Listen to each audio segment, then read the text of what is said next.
पिछले पार्ट में हमने देखा था कि आइस गॉडेस सोल से एक बेबी स्पिरिट फॉर्म आ चुकी थी और अभी भी उसके पास अपनी पुरानी पास है, लेकिन वो पास पहले की तरह नहीं है। उसे अपनी बहुत कम पास मिली है और ये चीज यू हाओ के लिए एक प्लस पॉइंट थी, क्योंकि इतनी पास को वो अभी के लिए इजिली संभाल सकता है। साथ ही अब वहाँ यू हाओ से मिलने की जस्ट कुछ ही देर में आइस गॉडेस ने अपनी 4 सोल रिंग्स यू हाओ को दे दी थी। हालांकि यू हाओ बताता है कि ये 4 सोल रिंग्स असल में आइस गॉडेस की अलग अलग टेक्निक्स है, जिन्हें वो एक साथ यू हाओ को नहीं दे सकती थी। इस वजह से उसने इन्हें सोल रिंग्स में कन्वर्ट कर दिया। हालांकि अब बाद में अंकल न्यू कहते हैं कि तुम्हारी पावर चेक करने का सिर्फ एक ही तरीका है कि हम तुम्हारे साथ बैटल करें, जिसके लिए यू हाओ भी तैयार था। इसलिए अब वो उसे वहाँ से ले जाने लगे थे। तो अब इस पार्ट की शुरुआत में हम देखते हैं कि वो चारों ही हाओतियान सेक्ट से कुछ ही दूरी पर एक पहाड़ी इलाके पर आ गए थे, जहाँ आने के बाद भी अंकल ताए अंकल न्यू से कह रहे थे कि भाई अभी यू हाओ के साथ प्रैक्टिस करने का मौका मुझे मिलना चाहिए। जिस पर अंकल न्यू कहते हैं कि ठीक है, लेकिन तुम फाइट के दौरान अपनी मार्शल सोल का इस्तेमाल नहीं करोगे। जिस पर हाँ करते हुए अंकल ताए सीधा वहाँ से ऊपर पहाड़ पर आ जाते हैं। जिसके बाद यू हाओ भी अपने सोल गाइडिंग टूल का इस्तेमाल करते हुए यहाँ उस पहाड़ पर आ गया था। अब यहाँ पर आने के बाद अंकल ताए यू हाओ से कहते हैं कि देखो रूल सिंपल है, अगर तुमने मुझे मेरी जगह से हिला दिया तो तुम जीते माने जाओगे। अगर तुम जीत गए तो फिर तुम कभी भी हाओतियान सेक्ट में आ सकते हो, लेकिन अगर तुम हार गए तो वैसे भी तुम आ ही जाना,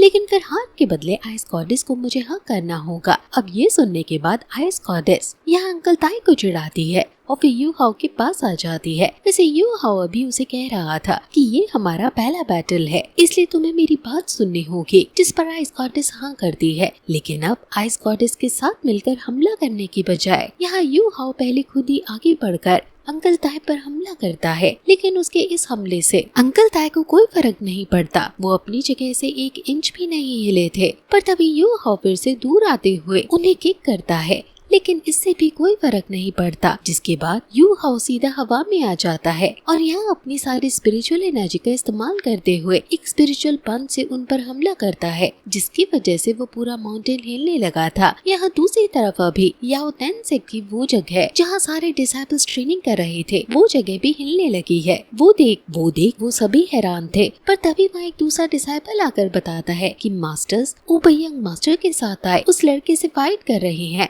जिसको भी फाइट देखनी है वो वहाँ चल सकता है। जिसके बाद वहाँ से सारे डिसाइपल सीधा माउंटेन की तरफ चले गए थे। वैसे अब यहाँ पर यू हाओ का ये अटैक भी काम नहीं आया था। इस वजह से वो कह रहा था कि अंकल ताए तो बिल्कुल एक पहाड़ी की तरह है, इन्हें अपनी जगह से हिलाना इतना आसान नहीं होगा। लेकिन इसके बाद अब वो अपने 2 अटैक को एक साथ कंबाइन करता है। उसने यहाँ स्कॉर्पियन टेल को अपनी स्पिरिचुअल आई से एनर्जी प्रोवाइड करते हुए और ज्यादा स्ट्रॉन्ग बनाकर अंकल ताए के ऊपर हमला कर दिया था। ये अटैक सच में बहुत ज्यादा पावरफुल था, लेकिन वहाँ थोड़ी सी एनर्जी हटने के बाद हम देखते हैं कि अंकल ताए ने अभी इस अटैक को भी रोक लिया है और फिर अब वो भी अपने थोड़ी सी एनर्जी रिलीज करते हैं, जिससे ये दोनों ही अटैक एक साथ डिस्ट्रॉय हो जाते हैं। वैसे अब वो थोड़ा स्टाइल मारते हुए कह रहे थे कि क्या तुम्हारे पास सिर्फ इतनी ही पावर है, जो देखते हुए अंकल न्यू बहुत डिसअपॉइंट होते हैं। वो सोच रहे थे कि ये एक बच्चे के सामने स्टाइल मार रहा है। हालांकि वहाँ यू हाओ अभी ये देखकर बहुत ज्यादा हैरान था। वहाँ वो कहता है कि मेरे पावर अटैक्स आप पर काम नहीं कर रहे, इस वजह से मुझे सोल गाइडेंस टूल की भी मदद लेनी होगी। लेकिन जैसे ही वो ऐसा करने वाला था,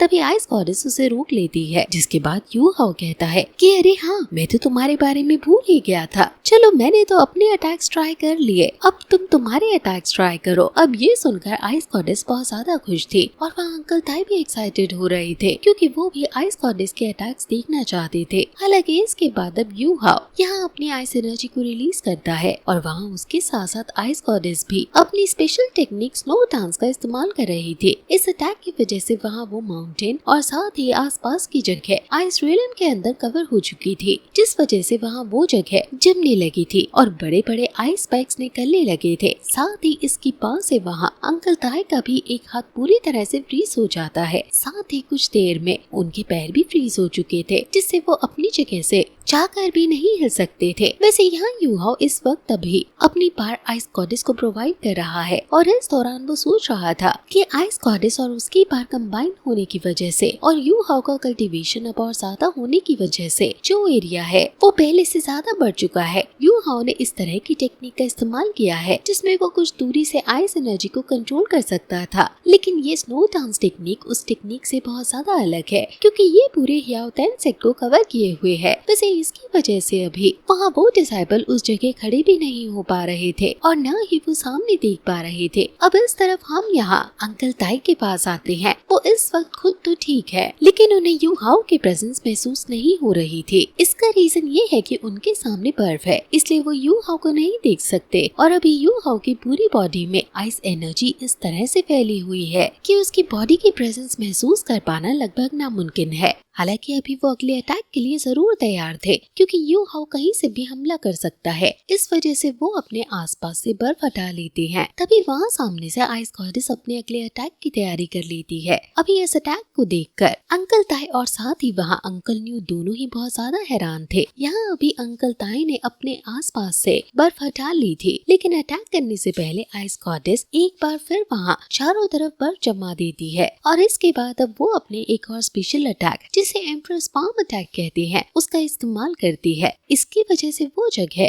और ज्यादा तेजी से जमती जा रही थी और साथ ही यहाँ अंकल ताई की बॉडी के आसपास पूरी तरह से बर्फ जम गई थी। अभी वहाँ दूर से अंकल न्यू कहते हैं कि तुम्हें थोड़ा संभल कर रहना होगा, जिस पर अंकल ताई जवाब देते हैं कि वो हिल नहीं पा रहे क्योंकि उनका एक हाथ पूरी तरह से जमा हुआ है। लेकिन इसके बाद अब वो अपनी स्पिरिचुअल एनर्जी को रिलीज करते हैं जिसकी वजह से उन्होंने आसपास की सारी बर्फ हटा दी थी और अब वो पूरी तरह से आजाद थे। लेकिन फिर भी अंकल न्यू उनसे कहते हैं कि अभी आइस गॉडेस का अटैक पूरा नहीं हुआ है। अब वहाँ दूसरी तरफ आइस गॉडेस इन दोनों के अटैक्स के बाद अपने तीसरे स्पेशल अटैक पर आती है। इस अटैक को करने से पहले उसने अपने एनर्जी से यहाँ उसके अंदर कैट स्नो एम्परर की स्वॉर्ड को आजाद कर लिया था, जिसके बाद यू हाओ उस स्वॉर्ड को बाहर निकाल कर लाता है और फिर उसे स्विंग करता है जिससे ऊपर आसमान से उस स्वॉर्ड का एक बहुत बड़ा फॉर्म यहाँ सीधा अंकल ताई की तरफ आने लगा था। इस अटैक को स्नो एम्परर स्वॉर्ड अटैक कहते हैं और ये भी आइस गॉडेस के 3 स्पेशल अटैक्स में से एक है। इस अटैक के बारे में अंकल न्यू अच्छी तरह से जानते हैं। इस वजह से वो पहले ही अंकल ताई को वार्न कर देते हैं कि इस अटैक को उन्हें सीरियसली लेना होगा, जिस वजह से अंकल ताई इस अटैक के लिए तुरंत ही अर्मिंग को समन कर लेते हैं और फिर अर्मिंग वहाँ बाहर आकर अपनी पूरी स्पिरिचुअल पावर से आइस गॉडेस की उस स्नो एम्परर स्वॉर्ड को रोकने की कोशिश करता है। अभी उस तलवार की जो एनर्जी थी वो बहुत ज्यादा थी, इस वजह से अर्मिंग को भी उसे रोकने में बहुत प्रॉब्लम हो रही थी। लेकिन थोड़ी ही देर में वो उस तलवार को रोक लेता है, जिसके बाद अंकल ताई कह रहे थे कि क्या तुम्हारे पास इतने ही अटैक्स थे, जिस पर आइस गॉडेस को थोड़ा सा गुस्सा आ जाता है और फिर वो अपनी स्नो एम्परर स्वॉर्ड में एक किक मार देती है।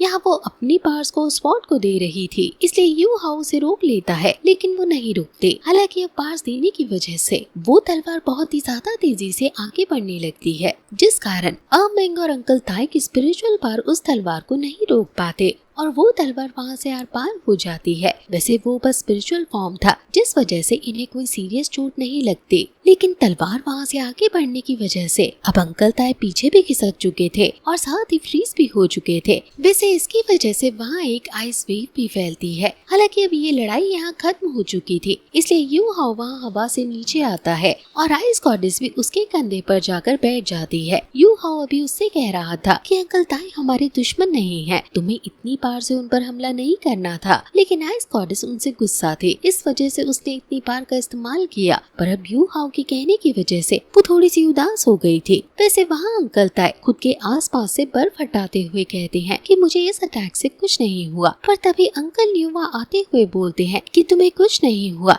लेकिन तुम हार चुके हो, जिस पर अंकल ताई कहते हैं कि मैं नहीं हारा। हालांकि जब वो अपने पीछे देखते हैं तो उन्हें पता चलता है कि वो ऑलरेडी अपनी जगह से काफी दूर आ गए हैं, इसलिए अब वो बोलते हैं कि नहीं, मैं जानबूझकर पीछे आया था। लेकिन इस पर अंकल न्यू बोलते हैं कि नहीं, तुम जानबूझकर पीछे नहीं हटे थे, तुम हार गए हो, इसलिए अब चुप रहो। वैसे अब जब यू हाओ और आइस गॉडेस वहाँ आते हैं तो अंकल न्यू यू हाओ से बोलते हैं कि ये जो 3 टेक्निक का इस्तेमाल अभी आइस गॉडेस ने किया, ये बहुत फेमस टेक्निक्स हैं और इन्हें आइस गॉडेस की स्पेशल 3 टेक्निक्स कहा जाता है। हालांकि यू हाओ और अंकल ताई दोनों इस बारे में नहीं जानते थे। इस वजह से अंकल न्यू कहते हैं कि पहली स्नो डांस टेक्निक, दूसरी एम्परर्स पाम टेक्निक और तीसरी स्नो एम्परर्स स्वॉर्ड। वो बताते हैं कि ये तीनों ही बहुत ज्यादा खतरनाक टेक्निक्स हैं और इनकी पावर भी बहुत ज्यादा है। लेकिन अभी आइस गॉडेस उतनी पावर का इस्तेमाल नहीं कर सकती क्योंकि अभी वो सिर्फ अपने बेबी फॉर्म में है। लेकिन जैसे जैसे उसकी पावर बढ़ेगी वैसे वैसे इन टेक्निक्स की पावर भी बढ़ती जाएगी। वैसे अब यू हाओ कहता है कि ये तीनों टेक्निक आइस गॉडेस की 3 सोल रिंग्स को शो करती हैं। लेकिन आइस गॉडेस ने मुझे 4 सोल रिंग्स दी थी, तो फिर वो चौथी टेक्निक कौन सी होगी? अब इस चीज के बारे में वो खुद आइस गॉडेस से पूछता है। लेकिन आइस गॉडेस बिना कुछ कहे सो जाती है क्योंकि इतनी पावर इस्तेमाल करने की वजह से वो बहुत थक चुकी थी। हालांकि अंकल न्यू कहते हैं कि उस 4 टेक्निक के बारे में शायद आइस गॉडेस को भी अभी नहीं पता है, लेकिन तुम्हें प्रैक्टिस चालू करनी होगी। तुम्हें इन तीनों ही टेक्निक की प्रैक्टिस करते रहना है जिससे कि तुम इन्हें मास्टर कर सको। वैसे इसके बाद अब वो चारों वहाँ से वापस ह्याओ तेन सेक की तरफ लौटने लगे थे। हालांकि अभी आइस गॉडेस सो रही है, इस वजह से अंकल ताई कहते हैं कि क्या तुम इसे मुझे दोगे, क्योंकि जागते में तो ये मेरे पास कभी नहीं आएगी। लेकिन इस पर अंकल न्यू कहते हैं कि मेरे हिसाब से आज के दिन के लिए तुम काफी बार फ्रीज हो चुके हो, इसलिए तुम्हें ऐसी डिमांड नहीं करनी चाहिए। और बस उनके इतना कहते ही वो लोग हंसने लगते हैं और इसी के साथ ये पार्ट यहीं पर खत्म हो जाता है।